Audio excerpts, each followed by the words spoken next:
Fala pessoal, tudo bem? Saiu o tão aguardado edital do TCU, né? Banca FGV. Eu sou o professor Décio Terror, professor de língua portuguesa para concursos públicos, e a gente vai comentar aqui um pouquinho sobre esse concurso. Observar o que está previsto no conteúdo programático de língua portuguesa, e aí, qual será o seu comportamento agora no seu estudo, né? É isso que a gente vai analisar agora, beleza? Edital TCU, vamos então aos dados preliminares, dados básicos aqui. Olha só. Então, um cargo de auditor federal de controle externo, área de conhecimento externo, área de controle externo. A gente então tem aqui o valor da taxa de inscrição R$ 180, reais, carga horária 40 horas, remuneração inicial, bem inicial, 21.947,82, beleza? Vagas, ampla concorrência 15, PCD uma vaga, negros 4 vagas, num total então de 20 vagas, beleza? Ok. A primeira etapa do concurso será realizada em todas as capitais do país e a segunda será realizada em Brasília. Então a primeira etapa, ela diz respeito à parte objetiva e discursiva da prova, tá legal? Em dias diferentes, né? Então veja bem, a prova objetiva, 13 de março, tá? Das 13 às 18 horas, você já saber o tempo de execução de prova. Prova discursiva do dia 22 de maio, no dia 22 de maio de 2022, tá? Também das 13 às 18 horas. Então ela será realizada em todas as capitais do país, tudo bem? Belezinha, então? Conhecimentos gerais. Então vamos aqui a parte muito importante para o seu planejamento. A partir de agora, poxa, o que você vinha estudando, agora vamos lá, vamos reequilibrar forças, vamos aqui observar o tempo que você vai ter disponível até março para você executar aqui a parte objetiva. Eu sempre falo o seguinte, cara, cuidando da parte objetiva da prova, você também estará cuidando da parte discursiva e eu vou mostrar para você a peculiaridade desse concurso. Vem aqui comigo a tela, olha só. Então, a prova P1, que é a parte de conhecimentos gerais, vale 50 pontos. Incluindo então aqui, no bloco 1, são 30 questões. Cara, dessas 30 questões, temos língua portuguesa, língua inglesa, matemática financeira, controle externo, administração pública. Então, como a gente observa, por exemplo, a Polícia Civil do Rio de Janeiro, que é o concurso também da banca FGV, 30 questões de língua portuguesa. Cara, aqui, ó, diminuiu muito a quantidade de questões de língua portuguesa. Eu acredito que seja em torno de 10 questões, ou menos, tá? Mas eu acho que 10 questões é um número natural, que a gente percebe que a banca vem cobrando, tá? Então 10 questões é o natural de a banca cobrar, beleza? Depois, no bloco 2, com 20 questões com direito constitucional, administrativo, direito civil, processual civil, sistema normativo, anticorrupção. Então, a prova P1, de 50 pontos, são 50 questões, e aqui língua portuguesa, beleza? Show de bola! Depois, conhecimentos específicos, valendo também 50 pontos. O bloco 1, 25 questões com estatística e análise de dados. O bloco 2, 25 questões com auditoria governamental, contabilidade do setor público, análise das demonstrações contábeis, administração financeira orçamentária, economia do setor público. Bom, então você percebe aí, né, eu falando aqui especificamente de língua portuguesa, o conteúdo, né, a ser cobrado e a quantidade de questões, a gente nota então aí que já diminui bastante, beleza? Show de bola. Então, na parte global, né, a gente percebe aí que a língua portuguesa ficou com pouca questão, tá? E aí, misturando aqui com língua inglesa, matemática financeira, controle externo, administração pública, beleza? E a gente sabe que a galera já está batendo muito nessa parte de controle externo, na relação da matemática, já vem estudando bastante todo o direito, né? Só que muita gente vai cair do cavalo por conta da língua portuguesa. Isso é fato. Veja só comigo aqui, vamos adiantando, vamos observar cada ponto aqui. Olha só o conteúdo da língua portuguesa. Então, olha só. A gente sabe que a banca FGV ela sempre procura aliar o conhecimento gramatical com o contexto, né? Então, com o texto, beleza? Então, isso é o natural que a gente percebe da banca FGV, beleza? Show de bola. Aqui ela é mais específica ainda. Aqui você vai perceber que ela tem uma tendência pelas questões, 10 questões, pelas questões que ela vai cobrar a parte textual. Veja bem. Ah, Terror, então está tudo tranquilo. Se é só interpretar texto, pô, tá tranquilo. É só baixar ali questões de texto, tá tudo numa boa. Cuidado, tá? Porque ela está trabalhando a interpretação com lógica, com semântica. E aí você vai observar aqui comigo, olha só. Então ela pede interpretação de texto, a decodificação dos diversos tipos de mensagem. Isto é, você vai perceber a inferência na relação textual. Tá legal? Basicamente isso. Compreensão textual, então os dados que estão ali, literais do texto, observação dos processos que constroem os significados textuais. E aí vem uma parte bem importante que já indica a tendência da banca, tá? Da prova, que é a linguagem e a lógica. Então ela vai trabalhar muito com uma relação de coerência, de lógica, tá? Aquela que a gente sempre fala nas aulas, que é a incoerência aparente, tá? Então parece ser incoerente, mas tem uma intenção comunicativa por trás daquilo. Então a banca pode cobrar isso de você? Sim. As estruturas, aliás, vai cobrar sim. As estruturas linguísticas do processo de construção de mensagens adequadas. Moçada, é aqui, ó. Isso daqui é o conhecimento linguístico. Isso daqui é toda a parte gramatical. E outra coisa, a banca, ela muitas vezes, ela não deixa muito aberta a noção do que ela vai cobrar, tá? Aqui ela mostra pra gente uma tendência, que ela vai muito para a relação lógica, da coerência, tá? Mas a gente tem aqui o campo 4, tá? Que diz respeito a conhecimento linguístico. Então ela pode cobrar aqui pontuação, concordância, regência, crase, ela pode cobrar tudo com base nesse número 4 colocado aqui, isto é, as estruturas linguísticas. E ela pode cobrar isso como? Numa reescrita, pedindo a forma mais adequada. Lembra, a gente vem fazendo isso nas aulas, né? A gente vai observando, a banca muitas vezes não fala assim, ó, ela não pede o erro na construção, ela fala a inadequada. Isto é, pode até usar, tá? Mas aquela mais adequada seria qual? Aquela mais adequada em relação ao sentido seria qual? Ou a menos adequada, que ela tem pedido muito também, a inadequada. Então, cuidado com isso, beleza? O significado contextual. A gente fez as aulas, né, de semântica aqui para vocês, né? E vocês observaram aí, aqui no nosso canal do YouTube, né? E vocês observaram como que a banca trabalha a parte semântica. Então, muitas vezes é para poder trocar uma palavra por outra, permanecendo sentido ou não, pedindo apenas o sentido daquela palavra. Outras vezes não. Outras vezes se quer o campo semântico. Então, se colocam ali algumas palavras dentro de um contexto e ela pede qual é o campo semântico. Ou se pede, faz uma relação, né, do significado da palavra com a interpretação. Por exemplo, inserindo ali uma frase e pede qual seria o campo semântico dessa frase. Ela aborda qual campo semântico, ela aborda qual tema. E aí você tem que enxugar a ideia principal daquela frase. Tudo bem? Cara, os modos de organização discursiva, a gente vem trabalhando bastante a parte de interpretação com a tipologia textual, e a gente observa que a banca sempre pede, olha, esse trecho aqui é típico narrativo, típico descritivo, dissertativo, argumentativo ou expositivo? A intenção primeira dele é informar ou argumentar?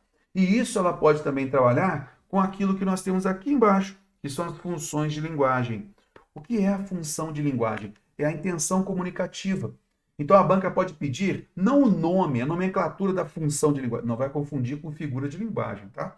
Então a função de linguagem, ela é emotiva, ela é denotativa, qual é a intenção comunicativa do autor? E é isso que a gente vê bastante, né? A banca cobrando, e aí você vai perceber que a banca já deixou isso determinado. Então ela pode ter um texto, um pequeno texto que vai acontecer, isso vai ser natural. Ela vai evitar colocar texto grande, porque ela sabe que você tem muito conteúdo ainda para resolver na prova, tá? Então ela vai colocar, e isso muitas vezes acaba prejudicando, né? Prejudicando o candidato, porque quando o contexto é muito pequeno, muito fechado, muitas vezes é uma liberdade muito grande na interpretação. E a banca, ela de certa forma, ela tenta induzir a gente a muito erro, tá? Na interpretação. Isso vem acontecendo em várias provas. Na FunSaúde agora aconteceu isso, tá? Então ela pode pedir também o modo de organização do texto, tá? Pedindo basicamente o quê? Ele é um dissertativo argumentativo? Ele é dissertativo expositivo? Que elemento linguístico é chamado modalizador, que a gente viu na aula de adjetivo, de advérbio, de preposição, que a gente percebeu? O modalizador que atinge a ideia de ser um texto dissertativo argumentativo, tá? Então os fundamentos da linguagem, que aqui está, esses fundamentos auxiliam também no modo de organização discursiva, tá? Depois, a organização das frases nas situações comunicativas. Cara, a organização das frases, ela vai pedir para você aquela mais adequada. E ela pode cobrar nisso aí qualquer aspecto gramatical, concordância, regência, crase, pontuação, conjunções e assim por diante. E isso daqui também pode se encaixar naquela forma que ela cobra pedindo adequação do tempo verbal, tá? Observando, por exemplo, o seguinte: a oração está reduzida e a banca pede para transmitir agora numa oração desenvolvida. E aí ela insere a conjunção. Todo mundo pensa, eu só tenho que pensar na conjunção. Não, tem que tomar cuidado com o tempo verbal, tá? E a gente trabalhou bastante isso, né? Nos nossos cursos e também aqui no nosso canal do YouTube, beleza? A linguagem lógica e figurada. Aí a linguagem lógica e a figurada é o seguinte: ela pode pedir simplesmente o seguinte, olha, marque alternativa em que haja uma linguagem figurada. Ou então, ela pode pedir que tipo de linguagem figurada é, que é a figura de linguagem. Ela pode pedir com base nisso daqui, tá legal? Por exemplo, Banca Vunesp, quando ela coloca isso daqui, ó, linguagem lógica e figurada, ela não ultrapassa o limite. Ela não passa a cobrar figura de linguagem, mas a banca FGV cobra sim, tá? Então aqui ela pode simplesmente pedir, marque a alternativa em que a linguagem é denotativa, né? Então essa linguagem literal. Marque a alternativa em que a linguagem é figurada, conotativa, e aí você vai observar as expressões, tá legal? Então, sim, pode cair também figura de linguagem com base no item 9, tudo bem? Níveis de linguagem, é para você observar se essa linguagem ela é formal, informal, se ela é típica da linguagem coloquial.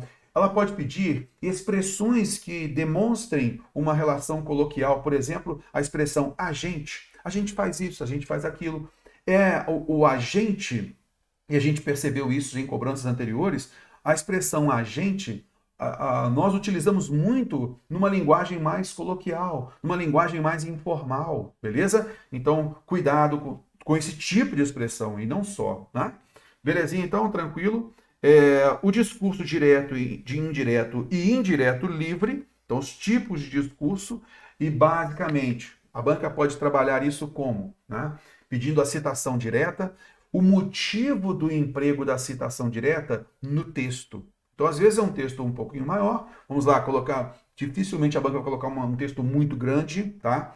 Acredito que não seja muito grande mesmo, mas ela vai deixar ali algumas citações. E qual a intenção da citação? Para dar credibilidade à informação. Ou então, pode pedir a identificação da citação, do tipo de citação. É a citação direta, discurso direto? É a citação indireta, discurso indireto? É a citação indireta livre, que é o discurso indireto livre. Tudo bem? Belezinha? Show de bola. Então, esse, cara, é o conteúdo da prova de língua portuguesa. Isso daqui diz pra gente o seguinte: ela vai cobrar tudo. Tudo em língua portuguesa ela pode cobrar.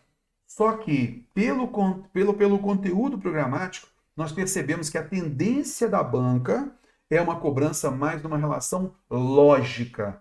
Então, se você está naquela de decorar todas aquelas regras de regência, de concordância, não é muito por esse caminho. Aquelas regras, todas as regras de ortografia, de processo de formação de palavras, nada disso, tá? Então, o que você tem que perceber aqui, basicamente, é o quê? Se eu estou estudando formação de palavras, qual é a relação da formação de palavras? É para poder saber, Terru, se ela é parassintética, prefixal, sufixal? Basicamente, não.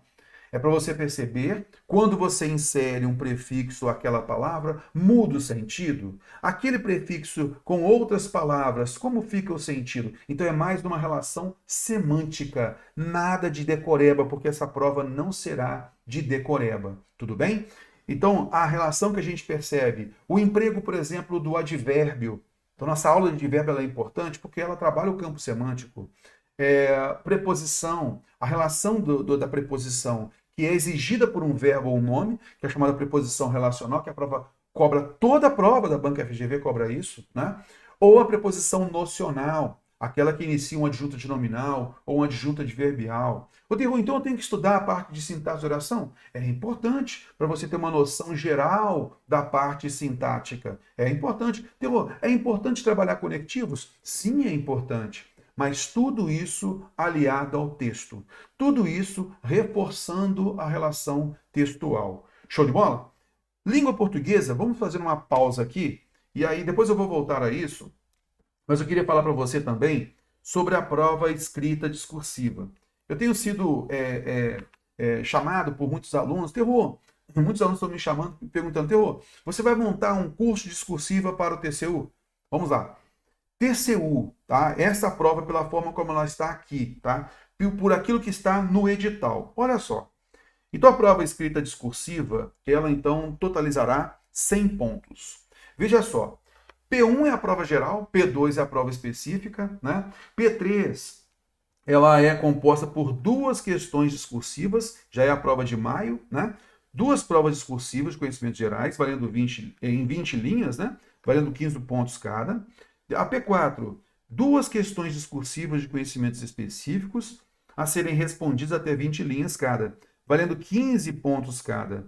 E uma redação de peça de natureza técnica, a ser elaborada até 50 linhas, valendo 40 pontos. Show de bola? Até aí tranquilo, não é?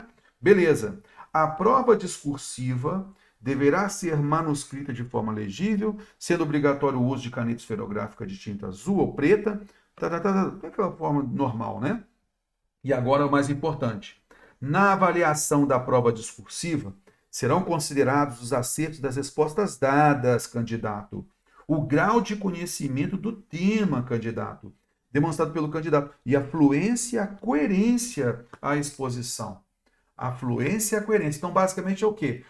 Pela parte objetiva da prova, que você já entende o que é uma introdução, o desenvolvimento e a conclusão, saber separar, e na nossa aula de orações subordinadas, orações coordenadas, você entende bem esse paralelo, essa relação dentro de um parágrafo, né? Então, basicamente é isso que tem que saber, cara. Porque não cobra aqui, ó, não cobra aqui, não vai dar nota para a gramaticalidade. Se você erra muito a parte de a grafia de palavras, a banca vai ignorar isso, tá legal? Agora, deixa eu pegar uma água aqui. Agora, a peça de natureza técnica, que integra a P4, a peça de natureza técnica, é essa daqui, ó. Uma redação de peça de natureza técnica a ser elaborada em até 50 linhas. E isso vale 40 pontos, tá? Então vamos lá. Novamente tomar uma aqui.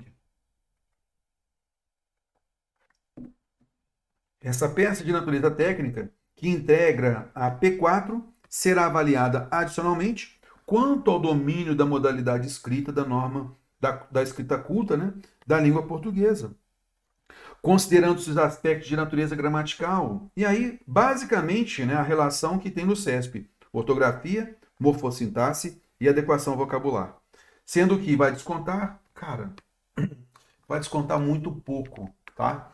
Vai descontar 0,1 ponto. A gente sabe que isso faz diferença, né? Lógico que faz, concordo contigo. Até o limite máximo de 4 pontos, isto é, até 10%. Então, eu não vou montar um curso de discursiva, mesmo porque há um conteúdo muito específico, né, que você vai estudar na parte objetiva da prova, logicamente, mas o aspecto gramatical ele é ínfimo em relação ao que você realmente tem que estudar, beleza? E aí vem o seguinte: será reprovado nas provas e eliminado do concurso público o candidato que obtiver nota inferior a 50 pontos no conjunto das provas discursivas, beleza? Então é o seguinte, na parte discursiva, a parte da gramaticalidade, ela é muito pequena. Não tem uma efetividade, uma necessidade, né? Por isso eu não vou abrir um curso de discursivas. Agora, é importante, logicamente, você treinar com o professor da parte específica. Aí sim, você ter ali a sua redação corrigida por um professor da área específica. Aí sim. Daquela parte dos direitos, né? Na parte geral da prova, do conhecimento específico, sim, ali vale a pena. Ter um professor da área específica para analisar o conteúdo que você colocou ali nas questões. Isso sim. Agora, a parte gramatical, não. E aí, moçada, é o seguinte. No meu curso, eu trabalho toda a parte gramatical com mais de 1000 questões e também, logicamente, a parte semântica, a parte de níveis de linguagem e a interpretação de texto com a lógica. E a banca pegou bastante nisso, tá legal? Se você quiser saber um pouquinho sobre o nosso curso, tá? A nossa assessoria individual direta com você, a gente vai deixar o link aqui abaixo. Eu vou deixar 3 links aqui.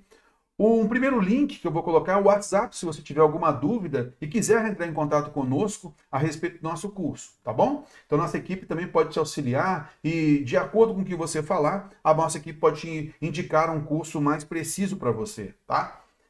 Logo abaixo eu vou deixar para você o link da nossa assessoria individual. Essa assessoria individual, eu sempre falo o seguinte, eu vou deixando atividade para você, você resolve e a gente tem um encontro por semana para a gente observar como está o seu andamento, até mesmo para redirecionar a forma como você está estudando, tá? Na língua portuguesa. E aí é o seguinte, cara, você tem pouco tempo para estudar, você tem pouco tempo para estudar porque a quantidade de matérias é enorme, é imensa, né? E eu não quero que português seja o calo na sua vida. Então a gente vai direcionar de forma que você consiga vencer a língua portuguesa metendo bronca nas demais matérias, tá legal? Você não pode perder tempo com a língua portuguesa. Você não pode. Por isso eu vou trabalhar com você, auxiliando você nesse estudo da língua portuguesa, mostrando o que é mais importante, observando o seu rendimento para poder analisar o que você pode realmente bater para ter um melhor rendimento, tá legal? Então esse é o primeiro link. Esse é o segundo link. Aliás, o primeiro link, depois anteriormente eu tinha deixado o WhatsApp, né? O outro link será do nosso curso de questões, tá? Um curso apenas de questões, são mais de 1000 questões, é um curso em vídeo, são mais de 1000 questões comentadas da banca FGV. Então você que já estudou e quer ter aquela aceleração no rendimento, observar realmente como que a banca cobra e observar os meus comentários, opa, então esse curso é para você, tá? Não pode ser um aluno que tenha mais dificuldade em língua portuguesa, tá? Tem que ter um andamento melhor na língua portuguesa e você quer só se testar, isso vale a pena. E a gente também tem o curso de provas comentadas, tá? E eu vou deixar também o link para você aqui abaixo, o curso de provas comentadas. A gente vai ter mais de 20 provas comentadas de língua portuguesa, tá? E como o seu concurso é em março, a gente tem ali o conteúdo programático, né, das provas direitinho, e você vai perceber que a gente vai alimentar com muito mais provas. Então eu falo inicialmente com 20 provas, mas você terá mais provas comentadas também. Então observe cada um desses modelos de curso, observe se isso se encaixa com você. Qualquer dúvida, mande mensagem para a nossa equipe no WhatsApp, pode colocar no comentário aqui também, tá? Aqui no nosso vídeo do YouTube. E qualquer dúvida que você tenha, a nossa equipe vai auxiliar. E eu também vou auxiliar você aqui nas respostas, aqui nas mensagens que você colocar. Tudo bem? Show de bola? Então está feito aí. Prova objetiva em março, prova discursiva em maio. Tenho certeza que vai ser sucesso. Se você quiser a minha assessoria, é só observar aqui abaixo. Tá legal? Meus amigos, um grande abraço para vocês, tudo de bom e que vocês tenham muito sucesso. Valeu!